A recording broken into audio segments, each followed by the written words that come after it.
Olá, boa tarde. Aulas online preparatórias para mestrados. A iniciativa inédita é da Justiça de Mato Grosso e contribui para a remissão de pena dos recuperados do sistema prisional. Esse projeto é um dos destaques do Jornal da Justiça de hoje. Vamos aos outros.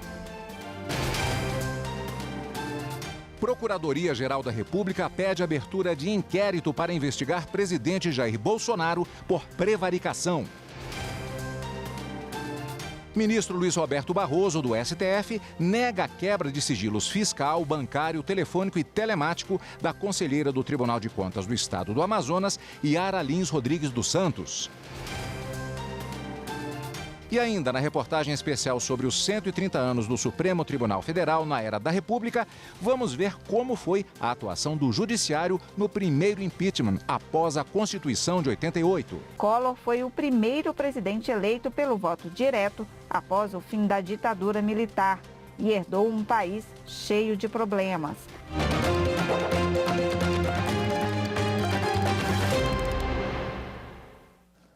A ministra Carmen Lúcia, do Supremo Tribunal Federal, determinou nesta sexta-feira que o Tribunal Regional Federal da Primeira Região decida sobre a continuidade do inquérito contra o ex-ministro do Meio Ambiente, Ricardo Salles. Ele é acusado de supostamente atrapalhar as investigações da maior apreensão de madeira ilegal do Brasil.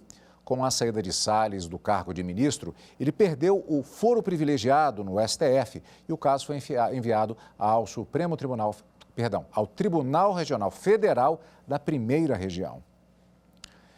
E a Procuradoria-Geral da República pediu a abertura de inquérito para investigar o presidente Jair Bolsonaro por prevaricação no caso Covaxin. Quem tem as informações para a gente e traz agora para você, amigo da TV Justiça, é a repórter Manuela Rolim. Boa tarde, Manu. Oi, Cadu, uma boa tarde para você também, boa tarde a todos que nos acompanham.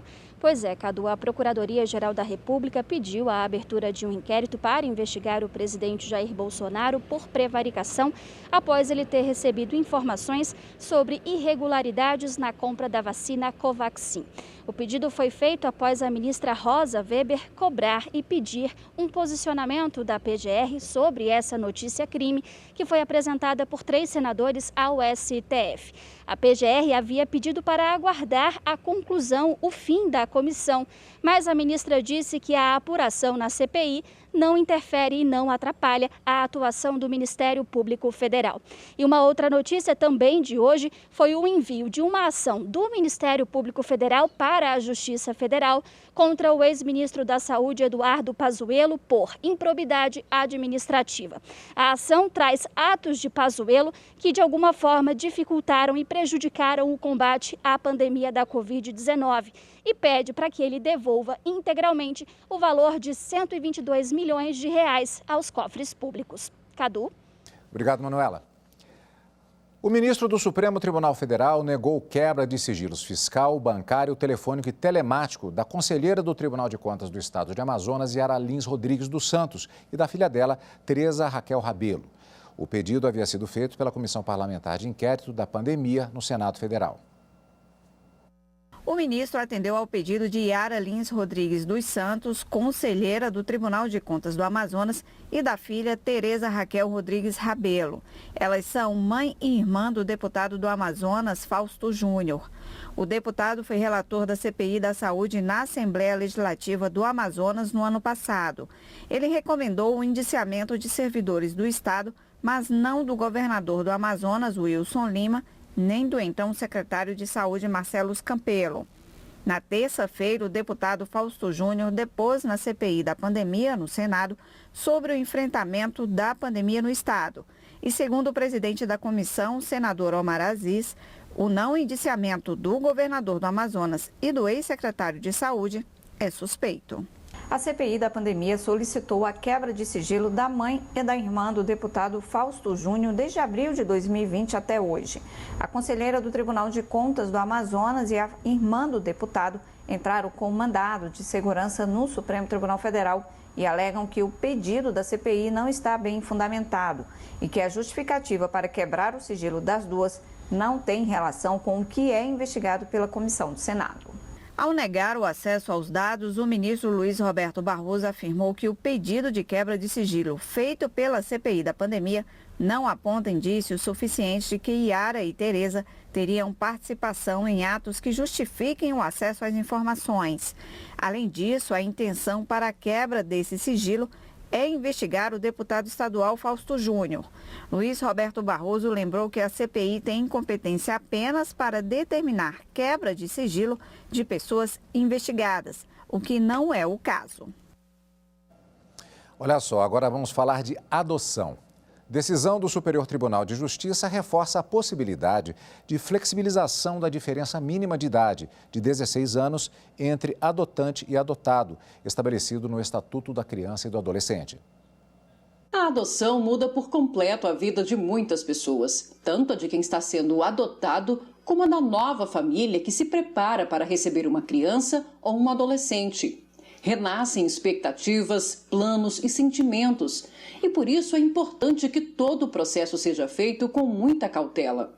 Os critérios estabelecidos pela legislação objetivam exatamente a proteção dos interesses e dos direitos infanto-juvenis. Na área de adoção, a regra é selecionar as melhores famílias para atender integralmente os interesses e as necessidades de crianças e adolescentes cadastrados para adoção e que experimentaram no seu histórico ruptura em relação à família natural. Um dos critérios para a adoção fixado no Estatuto da Criança e do Adolescente é a diferença mínima de idade de 16 anos entre adotante e adotando. Essa previsão normativa surgiu para tentar garantir semelhança entre as famílias socioafetivas e as biológicas. Mas o Superior Tribunal de Justiça reforçou a possibilidade de flexibilização em prol do melhor interesse das crianças e dos adolescentes. A quarta turma do STJ reformou o acórdão do Tribunal de Justiça do Distrito Federal e dos Territórios, que havia negado o acolhimento de petição inicial de adoção por entender que, como a diferença de idade entre o adotante e o adotado é de apenas 13 anos, a adoção não seria possível. Neste caso, o adotante é casado com a mãe biológica do enteado e o pai biológico dele é desconhecido. O relator do recurso especial, o ministro Marco Buzzi, apontou que o pedido de adoção está fundamentado na longa e consolidada relação de paternidade socioafetiva entre o padrasto e o enteado, o qual está sob sua guarda de fato desde os 2 anos de idade. O ministro destacou que a limitação etária não pode se sobrepor a uma realidade fática, que se não permite o imediato deferimento do pedido, justifica pelo menos o regular processamento da ação de adoção. Assim, a quarta turma conclui que a partir da análise de realidade concreta de cada caso, é possível que a regra geral seja flexibilizada, permitindo a adoção quando a diferença etária for menor do que a prevista em lei. Você vai ver a seguir curso preparatório de mestrado para recuperandas e recuperandos, uma iniciativa da Justiça de Mato Grosso. Os detalhes no próximo bloco.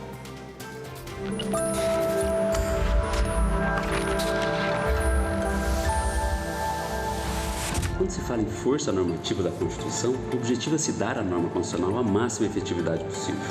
Além disso, a norma constitucional não deve apenas retratar a realidade fática de um determinado Estado ou nação, mas sim deve atuar para conformar essa realidade, de modo a dar concretude e substância aos desígnios do legislador constituinte.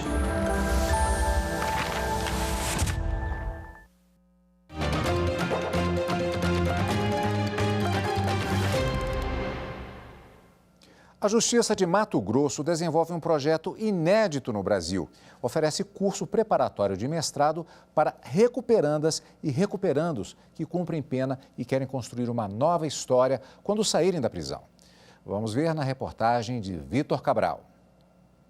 É acreditando em novas histórias que 30 recuperandos e recuperandas de Cuiabá e Rondonópolis, interior do estado, estão participando de aulas online para que possam entrar em cursos de mestrados. Isso com o projeto Direitos Humanos e Justiça em Mato Grosso, o GMF, e o acesso a mestrados recomendados pela CAPES. O estudo é algo que liberta. Sabemos que o conhecimento é fundamental para sermos melhor como pessoa, como profissional. Ao todo, são 30 pessoas privadas de liberdade de 4 unidades. A penitenciária feminina Ana Maria do Couto Mey, as masculinas Centro de Ressocialização de Cuiabá, o Centro de Custódia da capital e a penitenciária regional Major Eldo de Sá Correia, a Mata Grande. Além de tratar-se de aulas que vão gerar conhecimento, além dessa capacitação, o objetivo também de realizar uma qualificação profissional, né? Porque a profissão pesquisador também demanda esse esforço da sociedade de compreender que ela existe e que ela precisa ser valorizada. Isso é muito importante porque vai fazer com que eles, no futuro, não tenham descontinuidade do crescimento intelectual, crescimento enquanto acadêmico e também profissional nas suas atividades fins. As aulas são online e a iniciativa inédita contribui para a remissão de pena, além da construção de uma história promissora para a ressocialização. É algo que nos abre a mente, nos liberta como pessoas, porque hoje temos a oportunidade de escolher em que trabalhar, em que área podemos sair do que nós fazíamos antes para fazer algo novo. Ele vai me dar mais qualificação, né? Dentro do que eu quero fazer, a minha pesquisa, e com certeza mais informação. O estudo é algo sempre agregador, trazendo conhecimento para a gente, conhecimento é algo que a gente nunca vai perder. Para falar um pouco mais sobre a iniciativa, conversamos agora com o desembargador Orlando de Almeida Perry, que é supervisor do Grupo de Monitoramento e Fiscalização Carcerária em Mato Grosso. Aqui, antes de mais nada, eu desejo uma boa tarde, agradecendo a presença conosco aqui nos estúdios da TV Justiça, via Skype, por conta, inclusive, da situação da pandemia, mas que acaba possibilitando grandes contatos como esse agora com o doutor. Eu gostaria de, além de lhe dar boa tarde, começar perguntando a respeito do programa de pós-graduação Direitos Humanos e Justiça, voltada para reeducandos e servidores do sistema penitenciário. No caso, existe já o cálculo especificamente para reeducandos e reeducandas da chamada remissão de pena, um estímulo para a diminuição da pena, ao mesmo tempo que se faz um trabalho de reeducação. Boa tarde, Cadu, a todos os ouvintes aí da TV Justiça. De fato, o Grupo de Fiscalização e Monitoramento do Sistema Carcerário no Estado de Mato Grosso projetou esta mentoria acadêmica com a finalidade de nós capacitarmos os nossos poucos reeducandos com curso superior para que eles possam enfrentar o difícil exame de acesso aos cursos de mestrado e doutorado em nossas universidades. Nós sabemos que as dificuldades começam até pela compreensão dos editais que são lançados pelas universidades federais. Então, este projeto visa capacitá-los para que eles possam enfrentar esse vestibular, um difícil vestibular para ingressos nos cursos de mestrado e doutorado. Para isso, o projeto prevê 80 horas de aula que vão desde de proficiência em língua inglesa e até a preparação para os projetos que eles deverão apresentar para que eles possam enfrentar essa difícil concorrência. Doutor, nós temos, digamos assim, no mundo fora das penitenciárias brasileiras, cursos que são oferecidos como pós-graduação e que servem também como cursos preparatórios, como diversos cursos de pós-graduação que são apresentados, por exemplo, nas escolas de magistratura e que têm validade curricular além da preparação. É a mesma situação com relação a esses cursos? Já passa a constar do currículo daquela pessoa que fizer essas 80 horas aula? Exatamente, como foi dito aí, inclusive na reportagem, ele vai ser validado pela CAPES. Então, isto vai entrar, sim, no currículo do reeducando que concluir o curso. Isso é a confirmação daquela mentalidade que diz que a recuperação passa necessariamente pela educação? Cadu, eu não tenho dúvidas disso. Nós precisamos compreender que a imensa massa da nossa população carcerária é analfabeta ou semi-analfabeta. Eu mesmo, em visitação às unidades prisionais do estado de Mato Grosso, antes da pandemia, nós constatamos nessas visitações e em conversa com os nossos reeducandos que 80% deles mal sabem escrever o seu nome, desenhar o seu nome. Então, nós temos uma preocupação muito grande com a educação e com a capacitação profissional desses reeducandos, porque a realidade é que poucos deles têm, inclusive, uma capacitação profissional. E quando saem, regressam para a sociedade, eles estão totalmente desassistidos, desamparados. Aliás, a pessoa que passa 10, 15, 20 anos presa, ela precisa ser segura pela mão para que ela possa caminhar neste novo mundo que ela acaba encontrando após o portão da penitenciária. E nós temos que ter o cuidado, Cadu, para que lá na porta da penitenciária não esteja um líder de uma facção criminosa o esperando.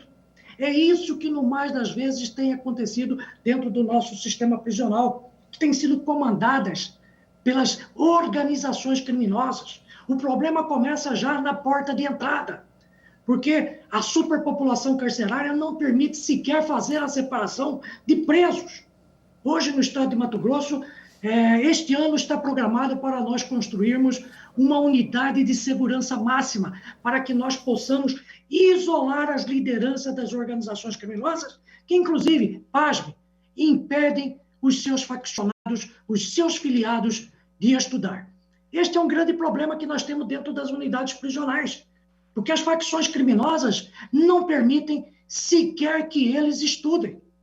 Então, nós precisamos, inicialmente, cuidar dessa separação para que nós possamos repatriá-los para os bancos escolares. Hoje, no estado de Mato Grosso, nós temos aproximadamente 11.500 presos, mas veja você, Cadu, nós temos apenas 0,03% de reeducandos que têm nível superior. Hoje, no estado de Mato Grosso, nós temos 45 reeducandos, 40 reeducandos que passaram no Enem e estão fazendo o curso superior. Mas a nossa grande massa, como eu disse a você, são de analfabetos. Então, a nossa preocupação é levar a educação para os nossos reeducandos, dentro do presídio e fora do presídio, quando eles conseguirem a progressão de regime, que eles continuem a estudar, saiam matriculados para que possam dar continuidade à sua formação educacional. Hoje, nós temos no estado de Mato Grosso, cursando curso básico, nós temos 2.720 reeducandos fazendo o curso fundamental. Apenas 40, como disse, estão fazendo o curso superior. Mas muito importante também é a qualificação profissional, porque, como disse, a maioria dos nossos reeducandos não tem formação profissional. A profissão deles, até então, até quando entraram dentro do sistema prisional, foi ser bandido, ladrão, traficante, estuprador. Então, nós precisamos preparar essas pessoas para o retorno da sociedade, porque se eles também não tiverem qualificação profissional, é quase certa a volta dele para a criminalidade. E nós ficamos, todos nós, sempre reclamando da onda de violência, da violência que impera na nossa sociedade. Mas temos feito muito pouco para recuperar aqueles que estão cumprindo suas penas. Que a recuperação... Então, a nossa preocupação... Doutor, que a recuperação seja exatamente pela educação. Parabéns pela iniciativa, bela iniciativa, boa sorte na implantação. Infelizmente, o nosso tempo está esgotado, mas estaremos sempre acompanhando justamente a continuidade desse projeto. Muito obrigado pela participação, doutor. Sempre à disposição. Muito obrigado, Cadu. E veja a seguir na reportagem especial de hoje sobre os 130 anos do Supremo Tribunal Federal na era da República. Vamos ver como foi a atuação do Judiciário no impeachment do então presidente Fernando Collor. Já, já.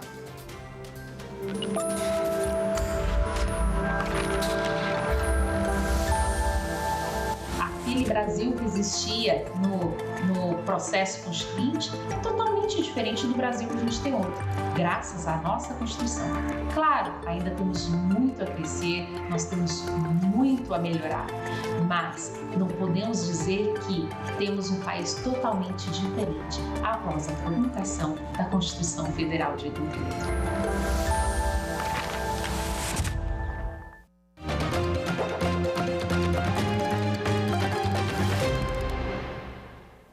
A gente reforça que o Supremo Tribunal Federal abriu inscrições para a escolha de 2 novos conselheiros do CNJ. As vagas são destinadas a desembargador de Tribunal de Justiça e a juiz estadual. Os magistrados, eles serão escolhidos em sessão administrativa do Supremo e vão substituir os 2 conselheiros que ocupam essas vagas e que deixam o Conselho Nacional de Justiça em novembro. Os interessados devem se inscrever no site, anote aí, stf.jus.br/vaga-CNJ e enviar currículo até 19 de julho. O impeachment é um dispositivo político previsto na Constituição para retirar do poder o chefe do Executivo, seja ele municipal ou estadual ou federal. O processo tem a participação do chefe do Judiciário, que é responsável por garantir que tudo seja feito conforme a Constituição. Na reportagem especial de hoje sobre os 130 anos do Supremo Tribunal Federal na Era da República, vamos ver como foi a atuação do Judiciário no primeiro impeachment após a Constituição de 88.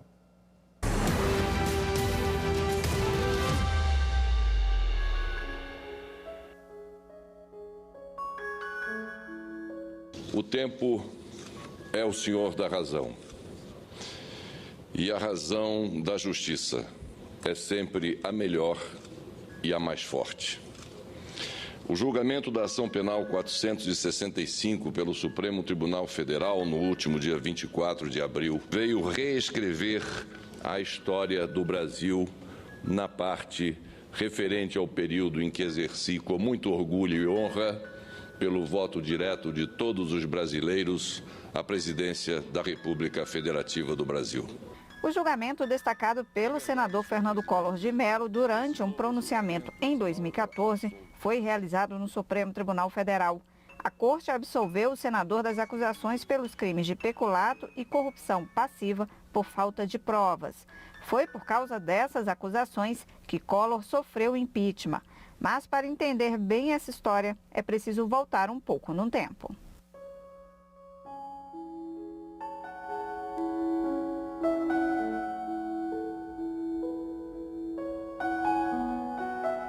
O impeachment está previsto no Brasil desde a primeira Constituição brasileira do período republicano em 1891. Até hoje, esse instrumento foi usado 3 vezes. A primeira em 1954, contra o então presidente Getúlio Vargas, mas o pedido não avançou. Vargas sofreu um processo de impeachment na Câmara, mas venceu aquela votação 15 dias antes de se suicidar.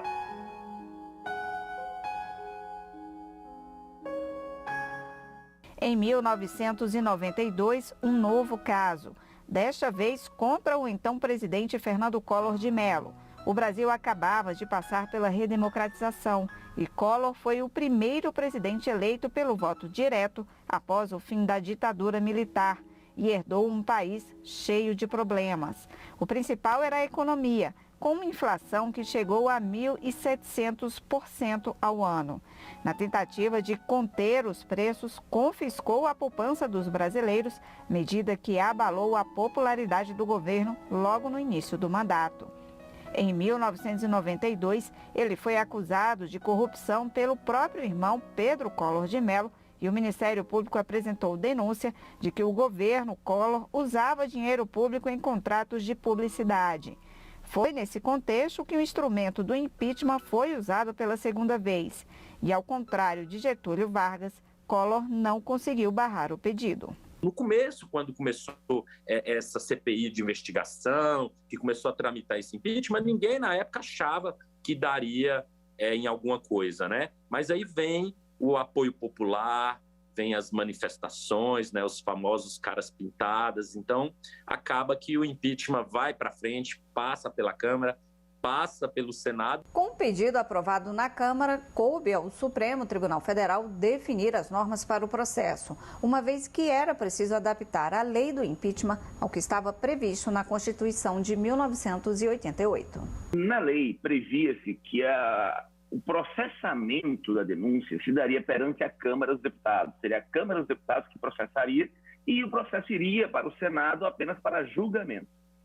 E a Constituição de 88 muda isso, dizendo que compete ao Senado processar e julgar. Então, essa dificuldade, essa perplexidade que gerou a necessidade de uma adaptação da lei à nova Constituição, que inspirou, inclusive, o roteiro feito anos depois, né, pelo ministro Ricardo Lewandowski, né, para o impeachment da presidente Dilma Rousseff. Pelo roteiro estabelecido na Constituição, o julgamento no Senado é comandado pelo presidente do Supremo Tribunal Federal, mas ele não tem poder de voto. O julgamento político é feito pelos parlamentares. A figura assemelha-se um pouco ao papel do juiz no tribunal do júri, né? Quando quem decide realmente a pena são os jurados, que naquele papel ali são os senadores, um papel desempenhado pelos senadores, mas o presidente da Suprema Corte está ali para assegurar a lisura do processo. Para o presidente do STF, na época do impeachment de Collor, o momento foi um dos mais difíceis da carreira de magistrado. Porque eu ia presidir um foro político, para julgar um crime político, praticado por um cidadão político, e que ia ser julgado por políticos, necessariamente por políticos de partido. Eu suponho que a Constituição de 88 tenha preferido um magistrado que é apartidário, isento nas suas decisões.